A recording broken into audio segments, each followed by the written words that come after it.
1990, ICMI was born, which was led by B.J. Habibie, the future president, and this was a bunch of Indonesian Muslim intellectuals. The idea was to gain the trust of the growing middle class. Also, in 1990, Lim Sulong started Indomie, or should I say Indo-Food. It was to be a fantastic venture for his company and is one of the great success stories of Indonesia, Indo-Food. In 1991, the Santa Cruz massacre in East Timor occurred, and especially Australia, but other countries gave unilateral condemnation.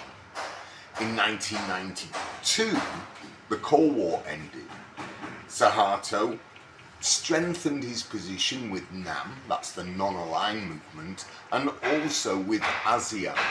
Lee Kuan Yew, Mahathir Mohamad and Suharto were in a way a triumvirate within ASEAN. They were the big players, both economically and of course verbally.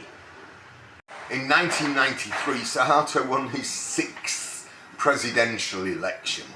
So now we're reaching quite a milestone. His VP became Teresa Trisno, and he was his personal adjutant before this. And of course, this kept the military in line. Suharto always required the military. As Suharto's new order regime matured during the next 5 years, it faced the challenge of balancing rapid development with internal and external pressure for both reform and transparency. Suharto successfully promoted industrialization and foreign investment, controlled within a very stable rupiah and a very intense manufacturing sector. As I said earlier, things were speeding up. Roads, toll roads became widespread, port infrastructure developed, and of course energy facilities were also prioritized. Through rural development and improved public welfare, poverty was almost eradicated. Dissent of the regime was still dealt with harshly. In November 1991, at Santa Cruz in East Timor, over 300 people were massacred. And the atrocities were taped. I believe a couple of Australians were also killed, and possibly a New Zealander. One of the heads of the army at the time was Teresa Trisno, who would later become the vice president within 2 years. Not good for him when he stated of the massacre, he stated that delinquents like these agitators must be shot. Not very diplomatic, Tree.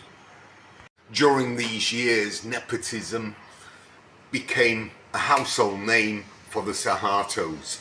As well as Tutuk with her toll roads, Tommy came on the scene. He took a clove trading monopoly, which really upset the farmers.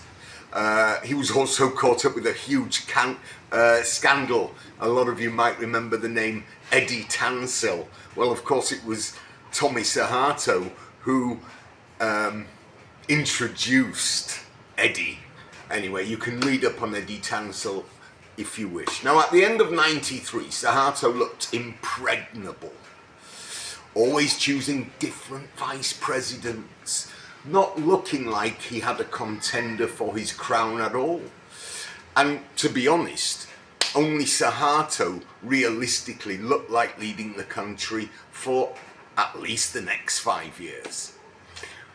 However, as we will see, things outside his control will take over, and though Suharto might win one more term, this will prove one of the reasons which led to his downfall.